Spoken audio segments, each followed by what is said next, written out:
as we step into the final session of this insightful 5-day faculty development program. It's my pleasure to welcome you all once again. Today, we conclude our journey with a topic that lies at the heart of sustainable construction, life cycle assessment of concrete. We have with us Dr. Balamurali Kanagaraj, Assistant Professor, Karunya Institute of Science and Technology with us. Now, I kindly request Ms. Archana S., Assistant Professor, Jyothi Engineering College, to introduce our speaker to the audience. Good afternoon to all. Surya, I am audible?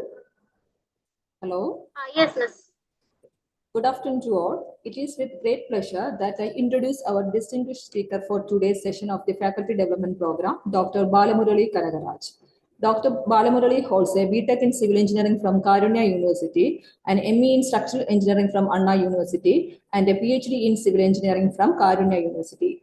He brings with him over 5 years of research experience and 2 years of teaching experience, and is currently serving as Assistant Professor in Division of Civil Engineering at Karunya Institute of Technology and Science, Coimbatore.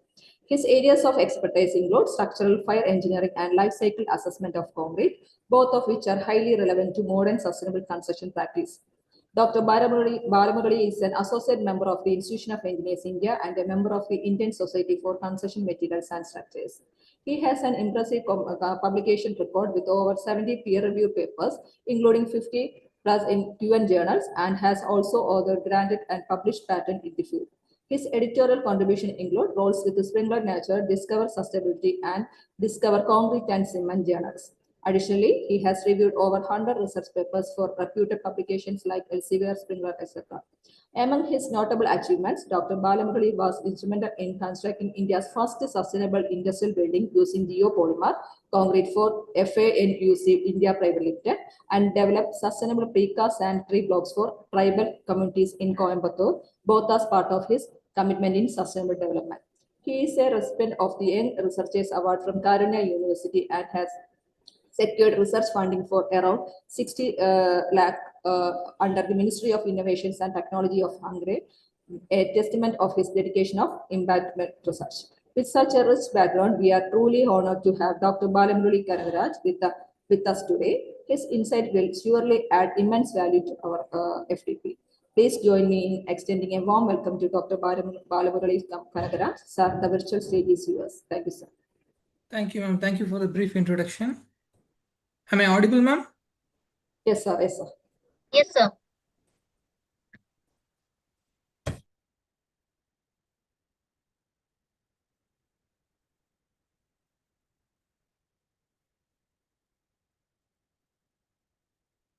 Yeah. Is my screen is visible to you?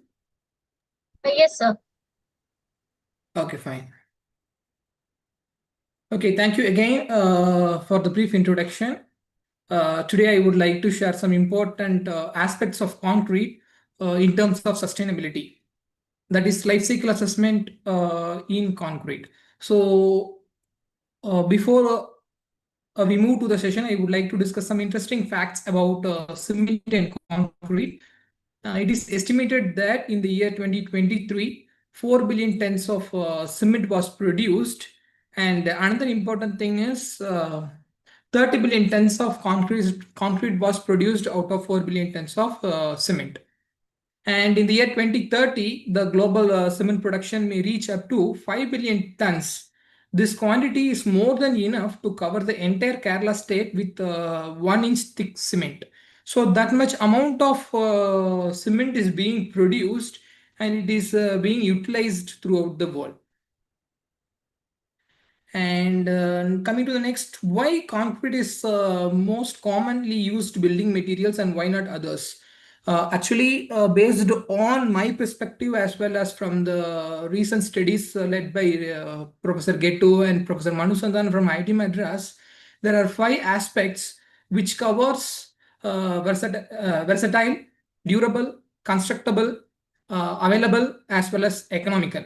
These are the 5 major aspects in which cement concrete plays a major role.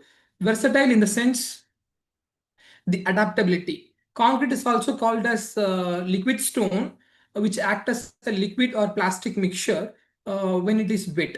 Whereas in the liquid state, it can be poured off and can be molded off into any shapes or any shapes or any forms. And once it sets, it acts as a stone. The stone. That is why it is called as liquid stone. This allows for the freedom of construction and reduces the structural complexity. Its properties can be altered by adjusting the mixes. Say, for example, if we alter the water cement ratio, aggregate proportion, and the proportions of admixtures, say, for example, plasticizer or retarder or air entraining mixtures, the physical, mechanical properties as well as the durability properties of the concrete will be varied. That is one of the greatest advantage of using this. And as I said previously, it can be molded into different shapes. Its application in the civil is widespread in all the civil applications. And the second important aspect is durable. Concrete shows good durability characteristics under aggressive conditions such as marine environments, whereas steel and other materials will not do the same activity because of the possibility of corrosion and other related issues in the marine environment. Also, concrete has some disadvantages in offshore application, but when compared to all other construction materials, the longevity of the concrete under such condition is quite high. And if properly designed, the concrete structures may last for centuries. And another important aspect is constructible. Concrete is highly flexible. It can be constructed in on-site as well as off-site based on the requirement. And next is availability. All the concrete mix ingredients were commonly available throughout the world, say for example, sand, aggregates, and water. But in the case of cement, it's quite different. Why? Because cement production depends on country to country, and the proportion, that is the chemical constituents of cement, vary from place to place. Say for example, we are now in the second generation concrete, where Joseph Asphodin was formulated in the year 1824, which is 200 years ago in England. The same concrete was still now used. But in some countries, people are just going to replace some proportion of cement with supplementary cementitious material. This is called as sustainable concrete. And this type of concrete we call it as third generation concrete. We are just slowly moving from second generation to third generation concrete. And the last aspect is economical. Once the building is constructed with the help of concrete, it can stand for years. So when very low maintenance is required when compared to all other construction materials. So if you provide very low maintenance, it can able to last for centuries. So if you can take care of any steel or bamboo based structures, it may tends to fail or degrade under different environmental condition. So this type of failures or degradation cannot be seen in concrete based structures. Apart from these five reasons, we have few more things. One is fire resistance and another one is water and wind resistance, whereas steel and other materials will not do so as concrete behaves. And coming to next, concrete might be of less durable under some condition. Generally, concrete is a brittle material. It will not take any tensile loads. Because of it, we are going to use steel as a reinforcing element to take care of the tensile loads. But in addition to that, some of the drawbacks are available in concrete also. Says, for example, cracking. Different types of cracks will be there. Says, for example, shrinkage cracks. During the setting time, it may happen, and loading cracks due to the application of heavy loads, and durability cracks. It may appear due to different environmental factors. Apart from this, there are many cracks also seen. Says, for example, thermal cracks, expansion and contraction cracks. This is due to different weathering conditions. This type of cracks will happen. And the next is freeze and thaw cycles. So countries like cold weather regions have alternate wetting and drying, because of which the water tends to enter through the concrete pores and tends to expand during the cold periods, which creates a pressure inside the concrete matrix, that is in the gel matrix. So as a result of it, cracking will be taking place, and slowly it tends to affect the ITZ, that is interfacial transition zone, and leading to failure of the concrete finally. And last is ductility. As we all know that concrete is a brittle, it can't able to withstand seismic forces and as well as heavy wind forces. So to accompany that, we have to provide a reinforcing material such as steel or some other low cost materials. And before starting to the life cycle assessment of concrete, I'll place two questions in front of you. How should we evaluate the sustainability aspects of concrete? And second one is how we can mitigate the environmental impacts. So if you find the answers of these questions at the end of this session, then you have completed the initial level of sustainability expert tests. Introduction to life cycle assessment. Generally, life cycle assessment is a methodology or an algorithm or a step-by-step procedure to evaluate the environmental impacts of concrete, how it is affecting the society. So in general, concrete is also just like human beings, where a baby is formed and requires 10 months to face the challenges in the outside world. Similarly, concrete requires 20 days of curing after casting to attain its strength for its intended use. The life of human being is estimated as 75 to 100 years. Similarly, the average lifespan of concrete structure is also estimated to be 75 to 100 years. In simple words, LCA is the history of concrete from birth to death. Then this slide represents the life cycle assessment of concrete. So we have four pillars of life cycle assessment LCA. First pillar is goal and scope. Second one is inventory analysis, and third one is impact assessment, and fourth one is interpretation. So let's see one by one. First one is goal and scope. This is the first phase, defining what to do, why to do, how to do, and for whom to do. Okay, for the life cycle assessment of concrete. Second one is system boundaries, which life cycle stage and the processes are included or excluded. You have to decide which stage has to be included. Say, for example, in the case of human beings, whether you want information during the childhood days, or else in the case of teenage stage, or else in the stage of senior citizen stage. So similarly, concrete also has to be divided in which stage you have to assess the parameters. Okay, and next is data requirement and quality. Specifies the types of data, primary data as well as secondary data, representing initial stage of emissions or initial stage of requirements, or else a final stage of energy data, or else a carbon data. And that too we can represent in terms of geographical based, or else to a specific location based. Then finally, the limitation. Each and every study has its own limitation. We are human beings. Generally, we do mistakes. Similarly, during casting or also production of concrete, we often do mistakes. So that mistake has to be considered as the limitation of the life cycle assessment of the concrete.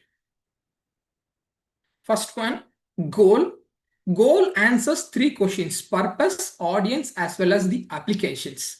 Okay, what is the LCA study trying to achieve? Says, for example, whether you want to estimate the carbon emission or the energy requirement or human toxicity or environmental toxicity, and so on.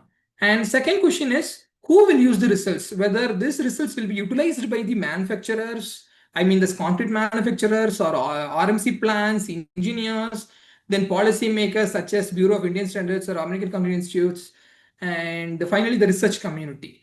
Then how will the results will be used? Either it is used for marketing purpose, stating that the concrete is sustainable and it can be long lasting like that, and for taking internal decision makings inside the production units, then for getting green building certification, and for academic research.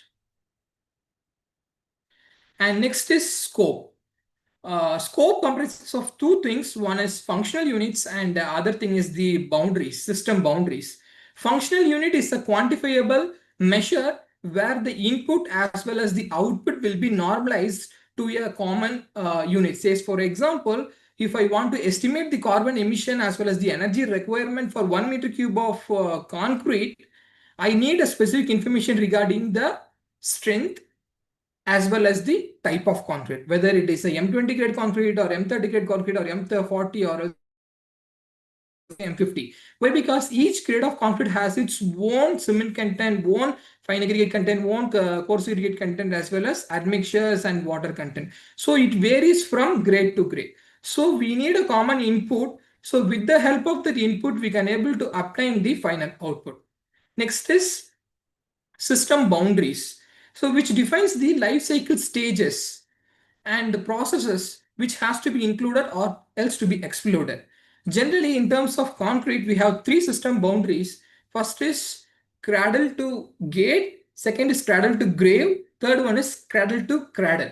Cradle to gate represents the extraction of material from the ground to the final production of concrete. In simple words, it can be said that childhood stage of a baby. And in the second stage, that is cradle to grave, includes all the stages from the raw material extraction to the final end of life. Says, for example, from the birth till the death stage. And the third is cradle to cradle. It extends beyond the cradle to grave, that is, after the death, what is going to happen. Says, for example, whether you're going to replace it or else whether you're going to utilize it or else whether you're going to dump it in a local dump yards. Simple words, after death, whether any internal parts of a human being can be used by some other peoples so that we can bring life to others. This is possible when you are reusing the material. And let us see one by one in detail. Cradle to gate, first one. In this case, we have two stages. One is product stage and another one is construction stage. In this stage, all the materials, say for example, raw materials has to be extracted from the ground, Mother Earth. Then it has to be processed and it has to be utilized for the production of concrete. And the next phase is construction phase. After the development of concrete, it has to be deposited either in the industry-based, I mean the precast application, or else in the on-site applications. In the precast application means all the elements will be constructed in the controlled environment, whereas in the off-site means it will be transported to an RMC unit, I mean ready mix mixer drum, and it will be poured in the desired location for its intended use. In this stage, we will be analyzing the amount of material excavated, how much quantity of material has been excavated. Says, for example, gravel, or else a limestone, or else a sand, or else a water, or else a shale, or else a clay, iron ore, something like that. And what kind of machinery is employed to source it, that matters. And also how much amount of fossil fuel is invested for extracting such materials is also important. And how much amount of energy is being utilized for the production of concrete from starting to final delivery of the concrete to the site. Says, for example, final casting. Similarly, how much amount of carbon is emitted is also important. And next is cradle to grave. In addition to the above stage, the use stage and end of life stage will be added. So from the raw material extraction to the final disposal of the concrete. So we'll be representing in terms of two things. One is use stage as well as end of life stage. Use stage in the sense maintenance and repair. After the structure is built, the structure is going for routine maintenance, repair, and if there is any damage, we can able to replace any elements or any wall, something like that. And the end of life stage means after its intended use. Says, for example, after the lifeline, the structure will be deconstructed or else demolished, and it is transported and it is filled in open lands. The amount of material, energy, carbon emission associated till the disposal of the material will be considered in this cradle to grave analysis of concrete. And next is cradle to cradle analysis. Cradle to grave ends with the disposal of the concrete, whereas cradle to cradle closes the loop where the grave becomes the cradle for new products. So we are not going to source any raw materials from the earth. So we are going to utilize what the materials we have demolished or else we have dumped in the open land. After completing the life, the concrete structure is demolished and the new one is built on the same place. At the same time, the demolished material finds its way towards open lands. In some cases, most probably in Tamil Nadu as well as in southern southern part of the India, this demolition waste is being deposited in lake points, ponds, then nearby local river bodies. Dumping of this type of waste in this river bodies causes disturbance to the ecosystem and causing environmental pollution. This type of activities is most commonly seen in Coimbatore-based region itself. So nearby in our campus, it's also we can see this type of waste dumping. So instead of being dumped as a waste material, it can be recycled to produce a high quality aggregate, that is recycled concrete aggregate, and that can be employed as a replacement for the traditional aggregates, natural aggregates, which reduces the demand for natural aggregates, and therefore the amount of energy and carbon emission associated during the extraction of natural materials will be reduced, and the waste management leads to safeguarding the ecosystem in the local areas. Similarly, similar activities initiated by the Greater Chennai Corporation recently I have seen, where the demolition waste, the construction and demolition waste is processed for the production of recycled fine and coarse aggregates, which was supported and recognized by TLC2 team, that is Technology for Low Carbon and Lean Construction of IIT Madras. So they are providing a recognition for utilizing such fine aggregates as well as coarse aggregate as an alternative for the conventional materials in the newly constructing structures. Such initiative has to be taken in all places to reduce the environmental loads. And next is inventory analysis. It is also called as life cycle inventory, LCI. This phase involves collecting and quantifying all the relevant inputs. Inputs in the sense how much amount of material is excavated, how much tons of, how many kgs of fuel is consumed, and how much energy is utilized in terms of electricity and so on, and outputs associated with. So with the help of inputs, what are all the outputs we are going to obtain? So we have to define before we are going for a life cycle assessment of the concrete with proper units. In what unit we are going to measure, what is the output we are going to measure in what unit. It's generally a comprehensive data collection exercise. And next is inputs. Says, for example, this slide represents the complete overview of this inventory analysis where inputs and outputs are processed. Inputs in the sense in the form of energy, raw material usage, and some other machinery involvement. Says, for example, energy in the sense electricity is being utilized in the cement manufacturing plant for heating of materials, and the use of fossil fuels, says, for example, coal, natural gas, diesel for powering heavy machineries, and raw materials in the sense limestones, clay, shale, and some other aggregate which are being utilized. Sorry?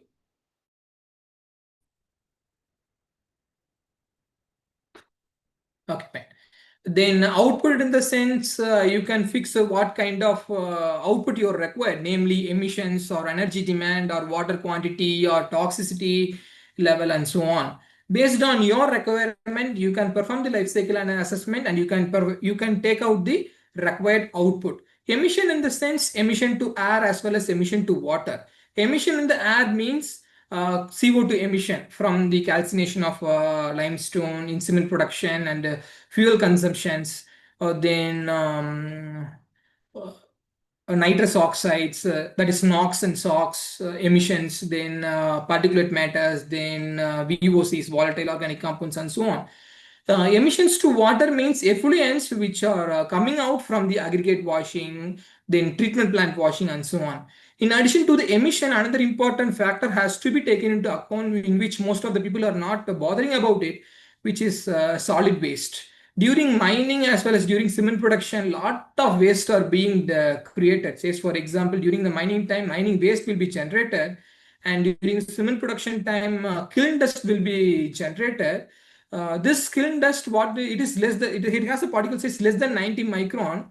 So what happens is it can easily fly through the air, and it is easily enter inside the body of the human beings and causing a lung cancer. Says, for example, typically in the case of cement manufacturing unit, you can see all those people who is working in that area should wear the mask. If not, then automatically these particles will enter inside their body and automatically causing the lung cancer, and the lifeline of this human beings are being disturbed.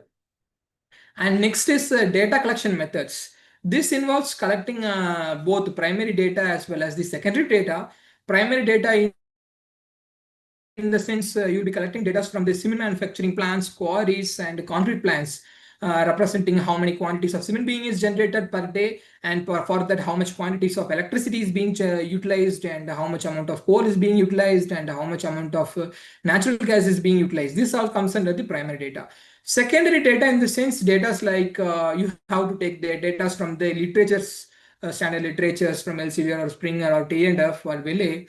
And another important is industrial reports, which is published by ACI or else a ILM committee. That data can also be utilized as a secondary data.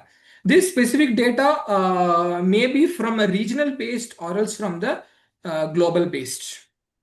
So with the help of that, you can able to process all those data, and finally you can develop the model, and you can finally get the output in the terms of emissions or energy demand, that is embodied energy, toxicity level, and so on. And next is impact assessment. It is also called as life cycle impact assessment, LCIA in short terms. In this phase, the collected inventory data are translated into environmental impacts using specific characterization factors based on the output requirements. So based on the input data, what are all the major outcomes can be attained? I have listed in this slide. So first one is global warming potential, which is represented as GWP, which has an unit of kg CO2 equivalent. This is the most influencing category for concrete. Why? Because during production of cement, large amount of CO2 is being emitted in the open atmosphere. So this is one of the crucial data. And another important thing is acidification potential expressed in terms of kg SO2 equivalents. So this data represents the SOx and NOx. SOx is nothing but nitrous oxide, and SOx is nothing but sulfur dioxides, which are all one of the common pollutant responsible for acid rains. So that potential can also be obtained. The next is the eutrophication potential expressed in terms of kg PO4 equivalent, which is nothing but the nutrients released to the water bodies during washing of aggregates and cleaning of machineries. Some amount of waste being transported with the help of water, and it is being entered inside the land and causes severe land pollution, as well as it affects the water table level also. It will be expressed in terms of kg PO4 equivalent. And another is ozone depletion potential, ODP, which is expressed in terms of CFC11 equivalent. CFC is nothing but the chlorofluorocarbon. This 11 is just a number which is represented by the American Society of Heating, Refrigerating and Air Conditioning Engineers. They have fixed this 11 as a crucial number for CFC equivalent. So ozone depletion potential means how much amount of toxic gases is emitted to degrade or decomposes the ozone which is present in the sky. Next is photochemical ozone creation potential, POCP, or else it is called as smog formation, expressed in terms of kgC2H4 equivalent, which is nothing but ethylene. How much amount of ethylene gas is being liberated during the production of concrete, as well as during the production of cement or else admixtures and so on. So then next is adiabatic depletion potential, ADP. Here, the amount of material is expressed in terms of kg-SB equivalent. SB is nothing but the antimony. So how much amount, antimony is generally a non-renewable source. During the extraction, some amount of antimony is being taken by this cement plants, and it is being processed, and finally it is deposited in the land, and finally it is affecting the land as well as the groundwater table. That also can be taken as output. Then water scarcity as well as consumption. So generally it is expressed in terms of cubic meters, that is meter cube H2O equivalent, especially relevant to water stressed regions. The next is human toxicity potential as well as ecotoxicity potential related to emissions of toxic substances which are very harmful to the human beings. And finally, with the help of all these data, we can able to compare the parameters individually, as well as we can normalize based on per capita impact. So how much it is going to impact per person, that can also be analyzed. And next is interpretation. So interpretation is the final phase where the results of the inventory analysis and impact assessments were evaluated in relation to the initial goal and scope we have fixed. So which involves identification of significant issues, says for example, finding the hotspots, pinpointing the life cycle stages are processes which contribute most to the environmental impacts. For example, for concrete, cement production is one of the important thing, especially during the clinker calcination process. Large amount of coal is being heated to elevate the temperature from room temperature to 1450 to 1550 degrees Celsius. During that time, large amount of CO2 is being liberated. So that area is identified as dominant hotspot for global warming potential.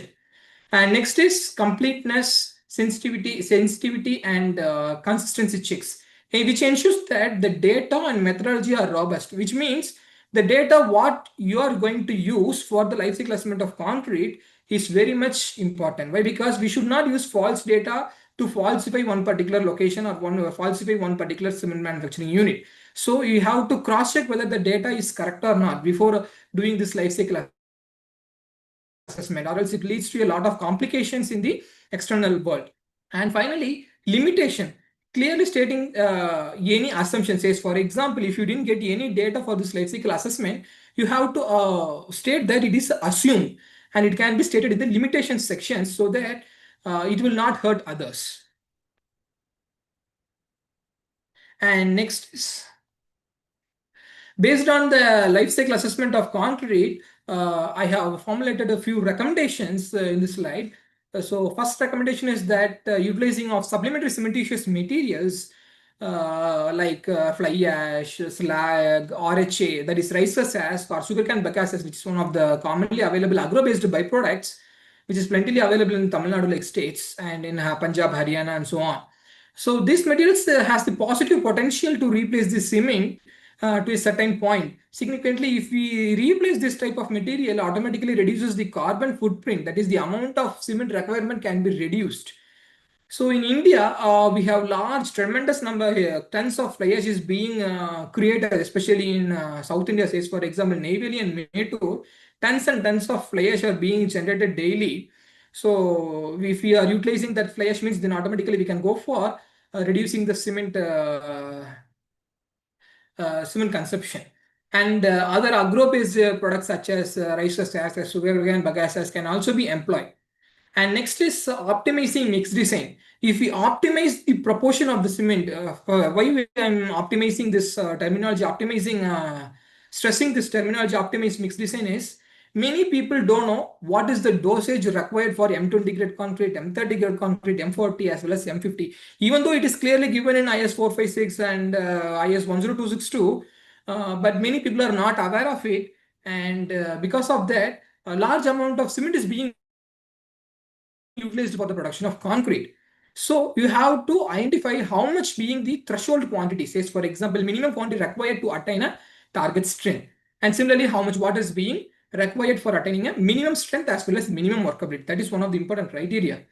Then the use of recycled products such as recycled aggregates from demolition waste, we can able to create a well-deserved and first quality or first grade recycled aggregates, which has the potential to replace the virgin materials. Virgin means the conventional natural materials. And second is improving energy efficiency in production by optimizing the cement dosage and cement dosage in the concrete production unit, says for example ready mix plants or else in some other batching plants, we can able to reduce the cement dosage as well as automatically we can able to reduce the energy required for producing the cement, and at the same time heating recovery as well as switching to renewable resources will also helps in reducing the consumption of fossil fuels. Then efficient transportation. So if we move towards EVs, electric vehicles, automatically we can able to reduces the quantity of fossil fuel consumption. That is also one of the possible way in which India is moving towards. Then another is enhanced durability and lifespan, which is also one of the important criteria. Why? Because once you design a concrete well, it can able to stand for centuries. If not, then within 50 to 60 years, you have to demolish it off and you have to reconstruct a new structure over there. That has to be avoided. And another important thing is CCUS. CCUS is nothing but carbon capture, utilization, and storage. In many countries, researchers are trying to develop such units to absorb the carbons from the atmosphere. And some people are trying to develop a novel cements which has the positive potential to observe the atmospheric CO2.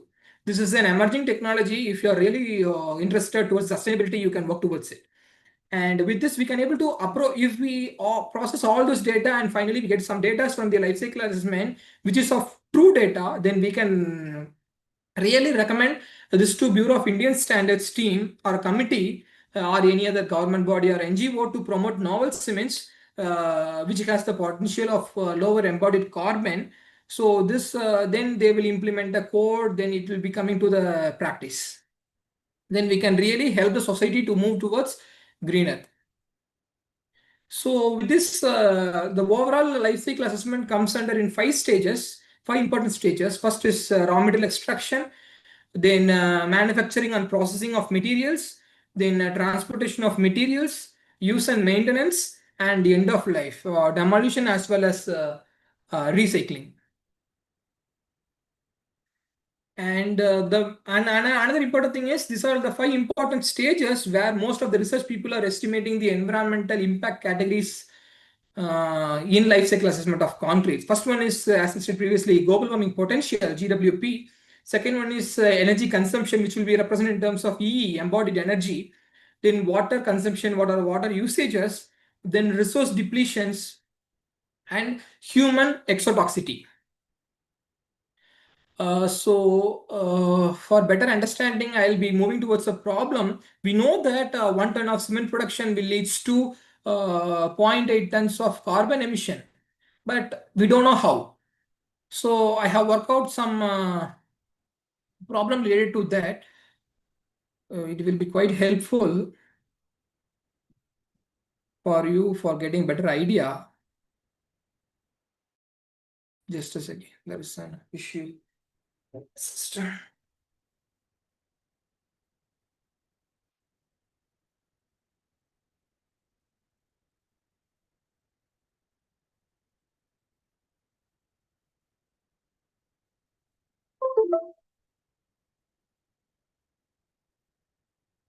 Okay. GHGE is nothing but greenhouse gas emission during the production of raw material. In this slide, I will be just presenting carbon emission assessment of cement alone. So the amount of carbon emitted during the excavation of 1 ton of raw material, says for example limestone or clay, are shown in this slide. So for drilling, blasting and loading of 1 ton of limestone, nearly 7 to 10 liters of fossil fuel is required. These data are taken from ACI as well as RILAM reports. So GHG emission, DNP represents drilling and blasting. So 7 liters of fossil fuels into 2.68 is nothing but the CO2 emission factor. So for drilling, blasting as well as loading of 1 ton of material, we require 18.76 kgs of CO2 is emitted.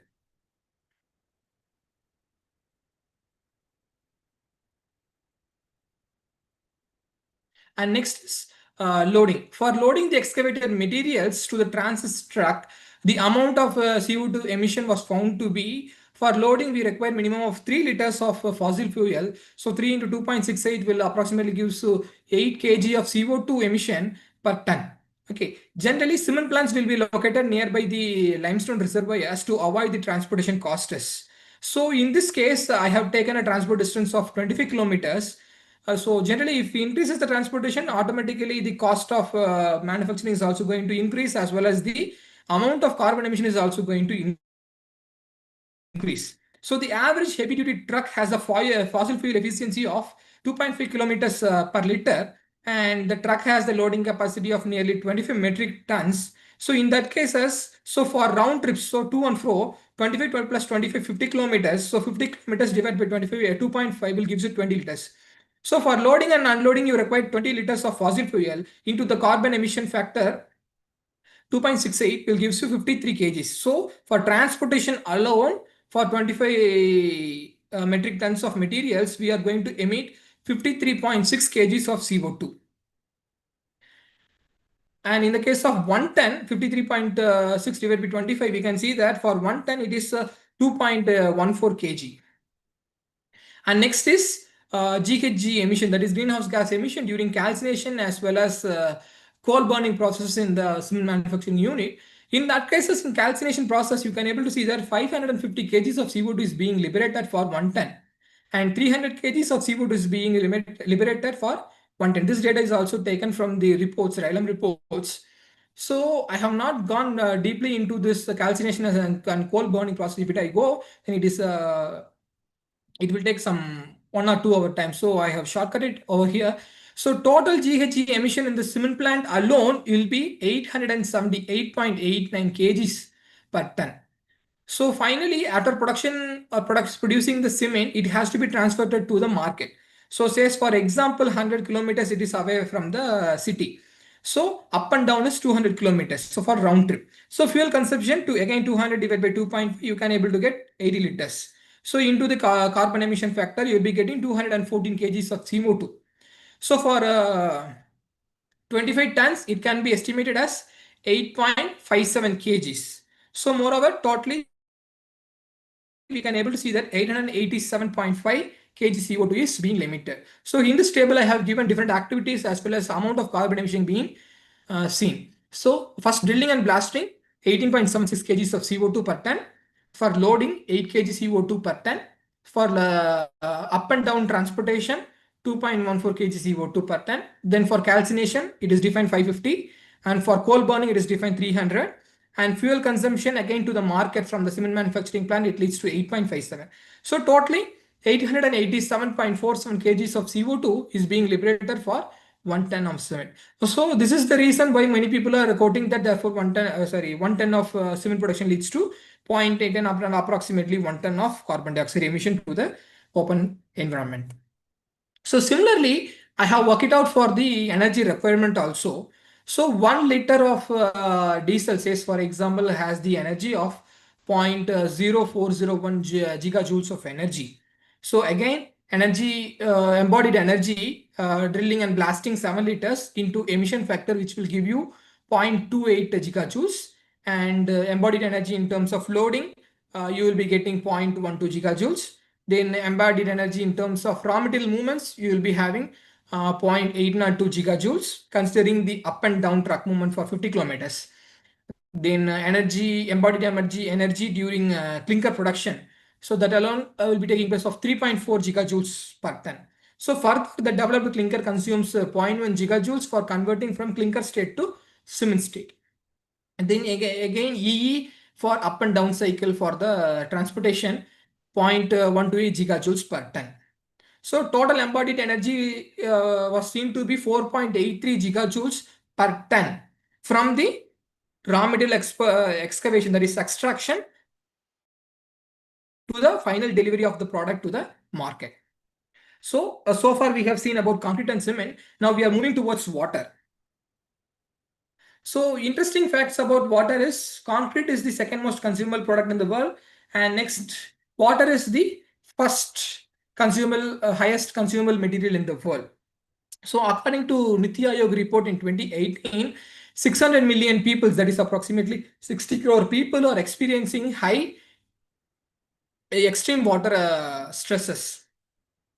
And in the year 2019, the same Niti Aayog team has presented a report stating that 70% of the fresh water in India alone is being contaminated. So in this picture, I have shown water curing in the left top and water scarcity in the right bottom. So you can see that a person is spraying water for curing of column elements. So generally the people have used the wet gunny bags for wrapping along the column surface, and finally they'll be pouring the water. Similar scenario is seen in this picture. So 1 billion cubic meters of concrete is being utilized for mixing and curing of concrete elements globally.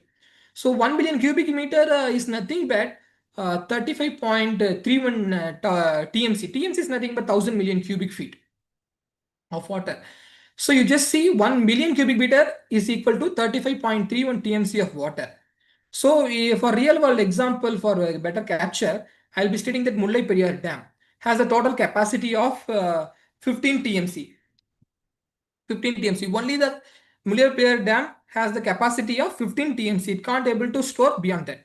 So you see that how much amount of water is being wasted, I mean, used for concreting, I mean, casting as well as curing purpose in the concrete structures. So 15 is lower, 35.31 is much higher. So with this 35.31 TMC of water, we can able to feed 2 crore people.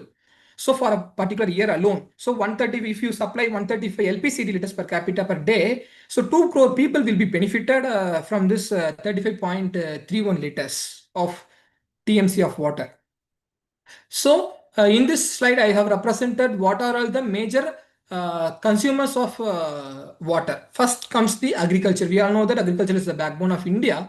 So it consumes 70% of the fresh water.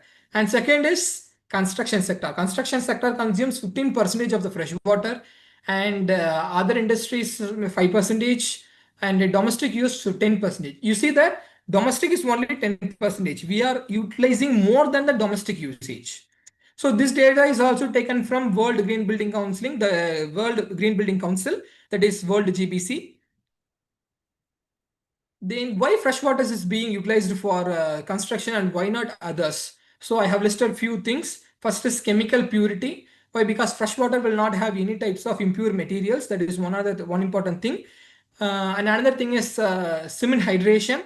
Cement hydration is the completely dependent upon the type of water you are using. If you are using fresh water, then obviously there will be a good strength gain. If not, then automatically it is going to affect your strength of the concrete. Why? Because in the case of reinforced concrete structure, you will be using steel grades, steel reinforcements of grade 415 or 500 or 250 or whatever it may be. So if you are using any impure water, automatically this enters into the concrete pore and it tends to affect the concrete reinforcement, and it finally leads to degradation of the entire structure, leads to global failure. Not the local failure, it leads to global failure. And another one is chlorides. Chlorides are generally an important enemy for the concrete. Why? Because most of the areas in Coimbatore as well as in southern part of Tamil Nadu, we can able to see that most of the waters are rich in chlorides. So if we use that type of water, then automatically the structure will corrode and it leads to degradation. And another important thing is structural integrity. Next is aesthetic and surface issues. If you're using salty water, generally there will be corrosion. If you're using high lime water, then automatically the surface will tends to look like white deposits. Says, for example, effluence will be seen in all the surfaces of the concrete, and it will leads to dampness and finally leads to corrosion, spalling, and so on things. This is the main reasons why people are using fresh waters rather than going for a recycled or treated water for curing of concrete elements. And another important thing is resource depletion. So first is cement. In the case of cement production, the manufacturing completely depends upon limestone. Generally, India is rich. India has rich source of limestone, but limestone accounts for 80 to 90% of raw materials in cement alone. So for one, says for example, for 1 ton of cement production typically requires 1.5 to 1.8 tons of limestone. You just see 1.5 times it is higher requirement than the cement production. So we know that limestone is abundantly available, but even though it is abundantly available, the high quality limestone is capable of producing cement. If not, if you are using low quality limestone or poor graded limestone, then automatically the quality and the constituents of cement will be reduced and the strength will be compromised. So overconsumption of limestone also leads to depletion of natural resources at a particular region. And second is aggregates in terms of sands and as well as the gravels. So we know that sands and gravel materials occupy 60 to 80% of the concrete volume. And another important fact is in globally 42% of the sand and the gravel produced is utilized for the concrete production alone. So 42% is being utilized for concrete production alone. So remaining 58 is being left for some other purposes. So then it is also found that 50 billion tons of aggregate being consumed per year for the production of concrete and concrete related construction works. And sand and gravels are even though sand and gravels are widespreadly available, readily accessible, but over extraction of sand and gravel in one particular region will leads to scarcity of the materials in that particular area. Says, for example, in many parts of Tamil Nadu, extraction of this river sand is being banned. Due to over extraction, the groundwater table was depleted, and the government has banned the use of river sand, and we are using the manufactured sand for the construction of buildings. So over exploitation of resources will lead to regional depletion and causes environmental damage to river ecosystems, coastlines, and most probably for aquifers also. Aquifers will also be get affected, and finally it will lead to water shortage in the particular location. Then sand mining can lead to riverbed degradation, erosion, lowering the water table levels, and disruption of the aquatic lives. This has also happened. In many cases, people are depending upon aquatic life, say for example, fishing and so on. If freshwater is being affected, then automatically this aquatic life is also affected and everything will be disturbed. Third is water. As discussed, substantial quantity of fresh water was being utilized for manufacturing of concrete, says for example in the mixing part as well as in the curing part. So we know that water is renewable resources. Even though it is a renewable resource, and in sometimes we are not getting adequate rainfall, so it will lead to scarcity of water in major areas of South India, says for example, especially in the terms of Tamil Nadu.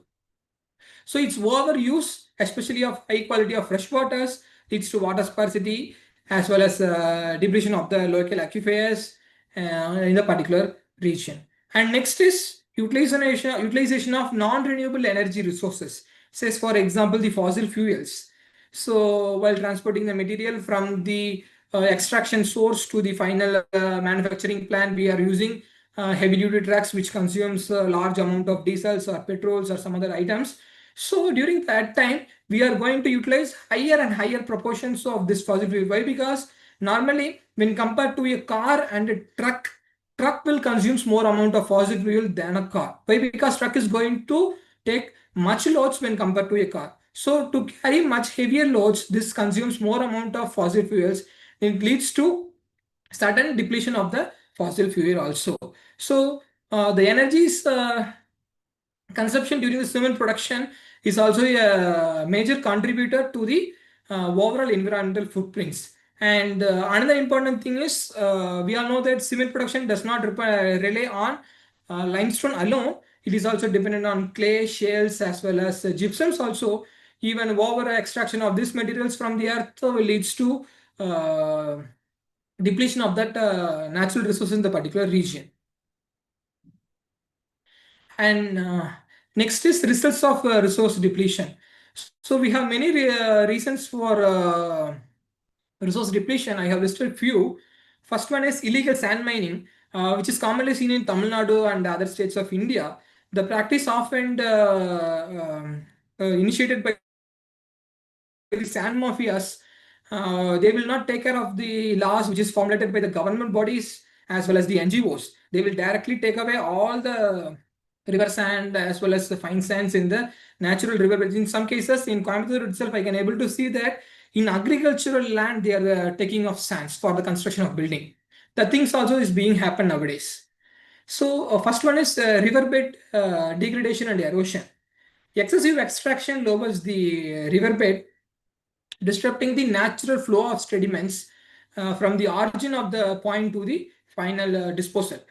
So leading to severe riverbank erosion. Says for example, in the case of tsunami, which has happened in 2004, the Tamil Nadu area, which is highly affected, is due to weakening of the natural coastal defense system experienced by illegal sand mining. So this illegal sand mining weakens the natural coastal defense systems. So because of which the area was completely collapsed with the tsunami. Say, especially in the areas of Rameshwar and surrounding parts. Then groundwater depletion is also one other important thing, as well as a saltwater intrusion. So if we dig larger pits for taking the sand materials from the ground, so you are going to lower the groundwater table level. If you are lowering the groundwater table level, automatically you are creating the vacuum inside the ground. So with the vacuum, due to movement of the tectonic plates or due to movements of the toxic gases in the bottom of the tectonic plates, what happens? This seawater tends to intrude to the soil and automatically it fills the pores and the groundwater table as well as the aquifer in the nearby areas will also be affected by this salt waters. Example, in Goa state, since Goa is a union territory and it is the major part is covered by the ocean, illegal sand mining in the river basin, nearby the river basin, leads to salt intrusion. Only some part of the Goa state is doing cultivation nowadays because of this intrusion of salt water. So many part of this Goa state was severely affected by this salt waters. Further, it leads to aquatic loss of aquatic lives also, and also leads to affecting the biodiversity as well as the increasing the flooding conditions. And next is human and ecotoxicity. In life cycle assessment of concrete, human toxicity and ecotoxicity are important categories which plays a major role. Why? Because the emissions, people will generally focus only on CO2, but they will not provide the attention towards the toxicity level. How much amount of toxicity is being generated every year, and how many people is being affected, they will not take care about these factors. Unlike global warming potential, that is carbon dioxide emission, we have to focus towards the toxicity level also, which has a wide range of substances, different substances which is available in this toxic gases also. First one is human toxicity potential, and second one is ecotoxicity potential, HTP as well as ETP. So HTP is nothing but how much amount of toxic units were exposed to open environment. Says for example, the pathways of exposure, says for example during the cement manufacturing time, how much quantity of toxic substances, says for example a carcinogenic or non-carcinogenic material is being liberated. So being liberated inside the open air, which is in in some cases, if it is inhaled by some peoples or it is in contact with the skin, they will be getting affected in terms of cancer or in terms of lung cancer and so on thing. So we have to measure the human toxicity potential, and the unit for human toxicity potential is CTU-H, which is nothing but comparative toxic unit for humans. Similarly, for ecosystem is also available. So how much amount of toxicity is liberated either in terms of air as well as in terms of disposing of wastewater into the water body. Says for example, if you are liberating, if you are leaving huge amount of wastewater to the water bodies, aquatic, it will be affected, and it will kills the terrestrial organisms as well as it kills the small microorganism which is present in the soil, and it will leads to land pollution and some other activities. And finally, above considering all the parameters in life cycle assessment of concrete, we can come to the conclusion that, to my perspective, we civil engineers are the most contributors of crimes in the world, especially from the raw materials to the final, from the raw material excavation to the final construction of building. We are unknowingly causing disturbance to the ecosystem, which leads to a lot of problems. Say, for example, sand mafias and other known factors. So for doing life cycle assessment, we can use some softwares also. Says for example, Sima Pro, Gabi, then OpenLC. These are all not open access softwares. We have to pay. If you are providing an educational mail ID, then they can provide the discount of voucher of 30% or 40%. So with the help of that, you can utilize these softwares for easy analyzing of the life cycle assessment of the concrete. And also we have two commonly used codes, which is nothing but ISO 14040 and ISO 14044, which is mainly providing guidelines of how to do the life cycle assessment of concrete. Okay.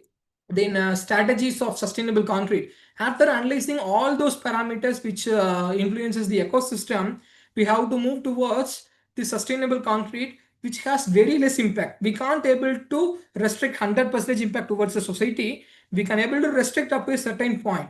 Says for example, utilization of industrial byproducts, says for example, fly ash, slag, and as well as recycled aggregates is being one of the positive potential. So we can able to reduce the consumption of natural materials, and we can able to reduce the liberation of carbon-based gases during the extraction of these materials. So carbon capture during the cement production is also one of the highly wanted as well as demanded area in which foreign countries and foreign peoples are moving towards. So during the production process of the cement itself, they are planning to capture some amount of dosage from the kilns itself, from the carbon.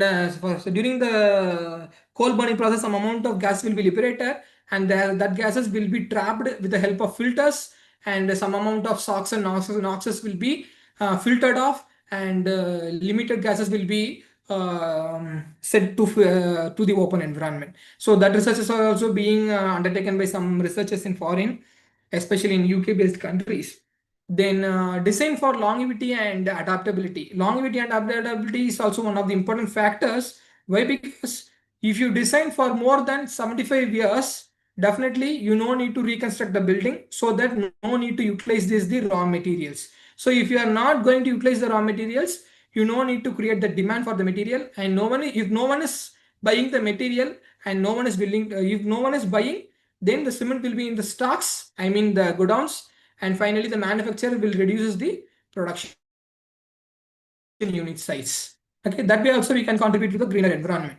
And conclusion, life cycle assessment is critical for understanding and reducing concrete's environmental impact, and supports sustainable construction practices, which enables informed material and design choices. So we can able to use what type of material which is commonly available in the local areas.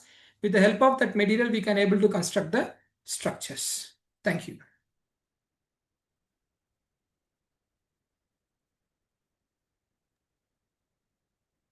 Thank you, sir.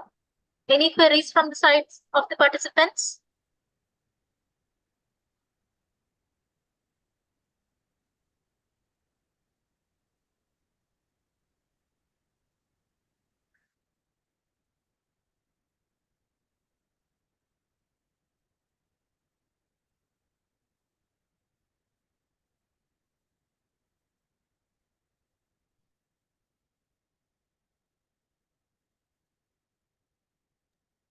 Any questions, anyone?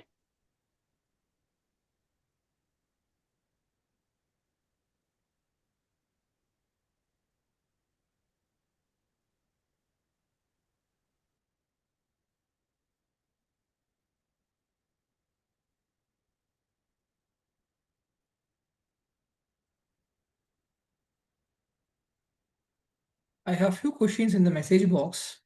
Sir, carbon footprint can be made zero by 2027 as per PMG.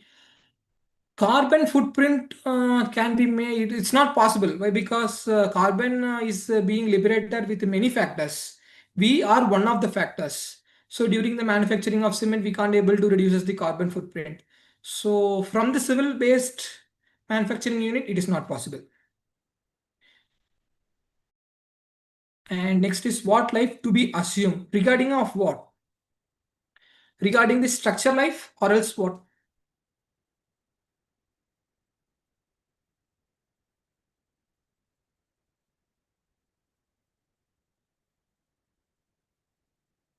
Regarding structures means it is estimated that 75 to 100 years design life. For normal residential buildings, it is 75 to 100 years. And for bridges, long span bridges, says for example, Palmer Bridge and so on. And recently in Coimbatore also highest bridges being constructed, which has the span of 10.6 kilometers from Kodam to Singanallur. So in that I have visited personally and I have inquired regarding the status. And they stated that they have fixed the design life of 125 years. So for a public user structure, they will be going for 125 years, and for common residential based buildings 75 to 100. But people are not going for 75 to 100. If you're going for 75, then it will be good. Recently, in one of the pagoda at Mumbai, a building of 500 years age is constructed. They used the stone locking for that. Now, in those kind of the structures where concrete is not at all being used, how the life cycle assessment can be worked out? Yeah, sir. It's a good question. Actually, I have shown few life cycle assessment tools, Sigma Pro and Gabby and Life 365 can also be used. So this software is what it will do means based on the input we feed, it will process the output and it will be processing the input data and finally you will be getting the outputs.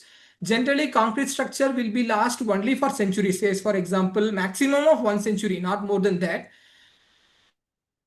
Generally, stone structures will last for years. As for example, Tanjavur Brihadishwara temple is standing for more than 1,000 years.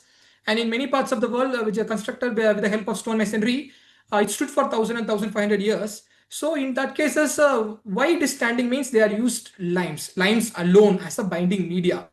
They have not utilized the concrete. That is one of the important thing. Why? Because lime is a homogeneous material. It does not have any impurities. Whereas concrete, it is a heterogeneous mixture. It has a different compositions. So one composition may affect the another composition. Because of that, and also because of the environmental factors also, the span of the concrete is being reduced. Yeah, that was really good.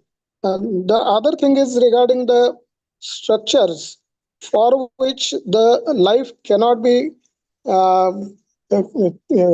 continued for long because of the different hazards which have happened with them.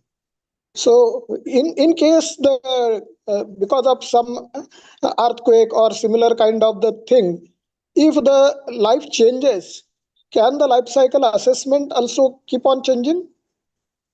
Life changes in the sense whether you are going to retrofit or modify in that stages, whether you are going to utilize any new materials.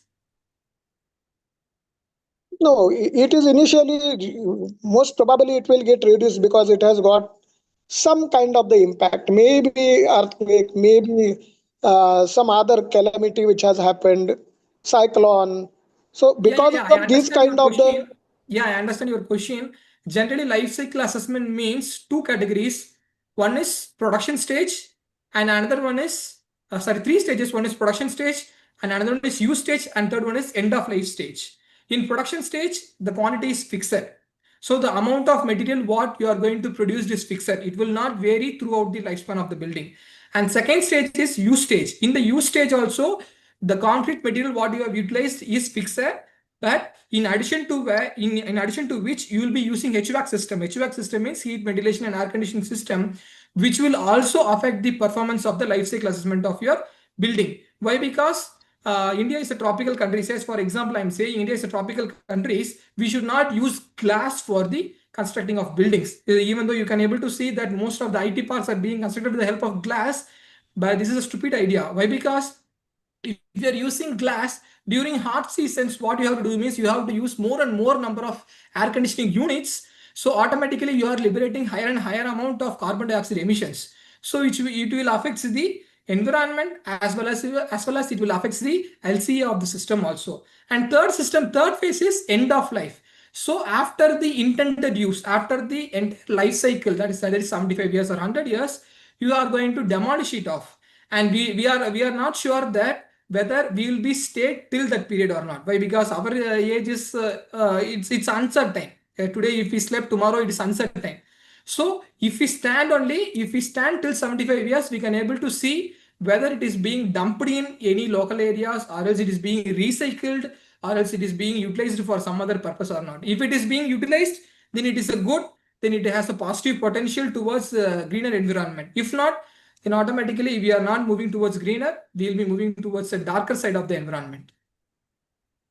So, and also during cyclones as well as earthquakes or else during any tectonic movements, the performance of the concrete will vary, but the quantity or the dosage you have utilized for the construction of the structure will not vary. So the life cycle assessment of the production stage of concrete will not vary, but the systems what you are going to use for retrofit or reuse the structure. I mean, the retrofit the structure for gaining the strength matters a lot. Why? Because if you're using high amount of cementitious material for retrofitting the structure, then the life cycle assessment of concrete will vary. If not, if you are using only steel or some other natural based material, then the life cycle assessment of the concrete will not vary much. Thank you. Thank you very much. Thank you.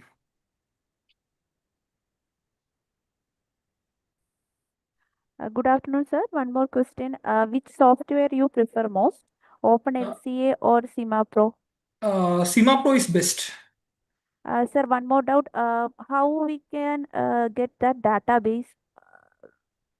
In SIMAPRO, we have to add database, right?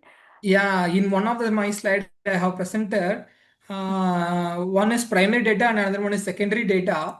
Primary data in the sense you have to get data from the cement manufacturing plant itself. You have to go to that plant and you have to check how much material is being processed in one day, and for that material how much amount of energy is being utilized, and so on. Information has to be obtained from that unit alone. Why? Because cement manufacturing unit has its own manufacturing processes. For example, it will not fix it for all plants. So in Coimbatore, they'll be using one flow chart, and in says for example in Salem or Chennai, they'll be following a one set of procedures. So says for example in Coimbatore, they'll be using 2 ton or 3 ton. So for burning of 3 ton of limestone, huge amount of coal or natural gas or wood or some materials will be utilized. So for that purpose, how much amount of heat is being generated, how much amount of carbon emission is emitted, how much ton of SOx and NOx is entrapped in the chimney. That data has to be get from the cement manufacturing unit, and you have to process it. And the next one is secondary data. Secondary data means you can take data from the ACA reports, RILAM reports, and in terms of scientific publications also. In publications also, some of the people says, for example, Professor Gettu from IIT Madras, he have published data in the Indian Concrete Journal regarding how much amount of waste is being generated, how much SOx and NOx is being liberated in a particular plant from nearby Chennai. So that type of data can also be taken and you can utilize it and you can get the output. Okay. Okay. Thank you, sir. Any more questions?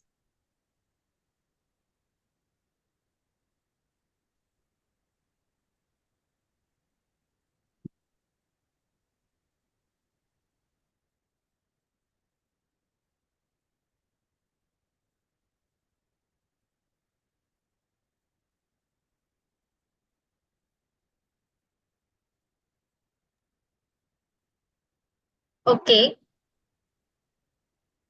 As we draw the curtains today's enlightening session, it's my distinct honor to extend our deepest gratitude to our esteemed speaker, Dr. Balamurali Kanagaraj, for taking us through a topic of such critical importance, that is life cycle assessment of concrete. The session was not only packed with the technical nuances of LCA, but also the real-world significance and advances of sustainable construction. Thank you, sir, for the clarity of the presentation, the depth of your insights, and your ability to spark critical thinking among all of us. Thank you. Now, Thank you. with this, as we are moving towards the concluding session, before we officially conclude, we would like to hear it from our participants. The general feedback regarding the FDP. The participants are free to unmute themselves. If you wish to share any comments or any suggestions, kindly share. Hello, everyone. Hello, this is Nikila AP from Alamein Engineering College. I would like to share my feedback regarding this sessions.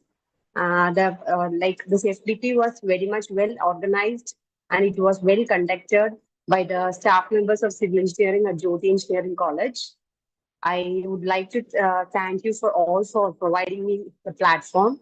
And all the topics were very much related to the innovations in civil engineering. All the sessions were very much related to the topic, and it was well organized and well structured. Once again, thank you for giving me this platform. Thank you.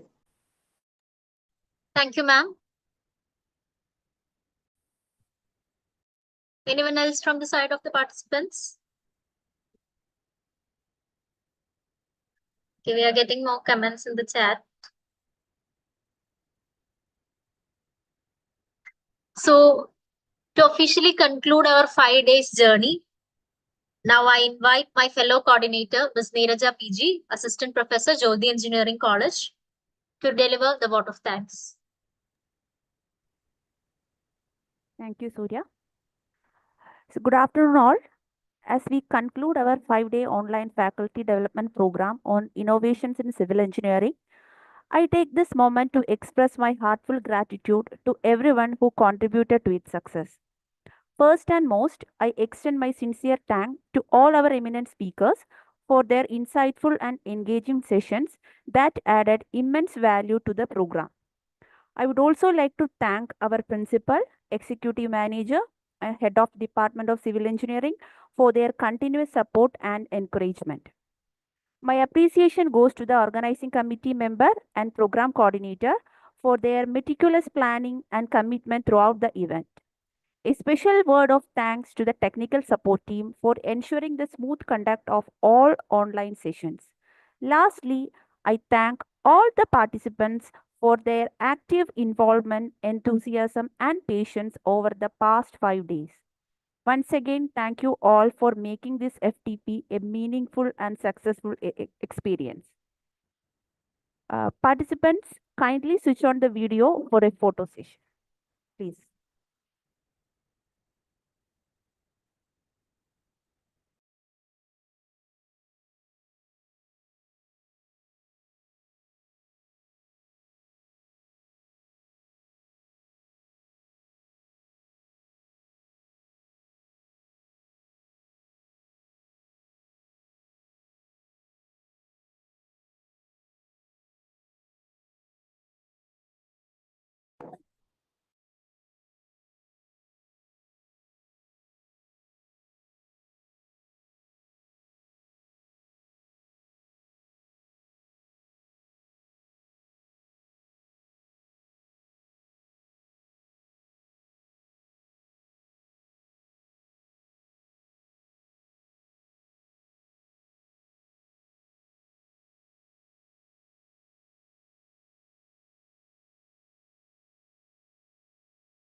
Thank you all. You may switch off your cameras now.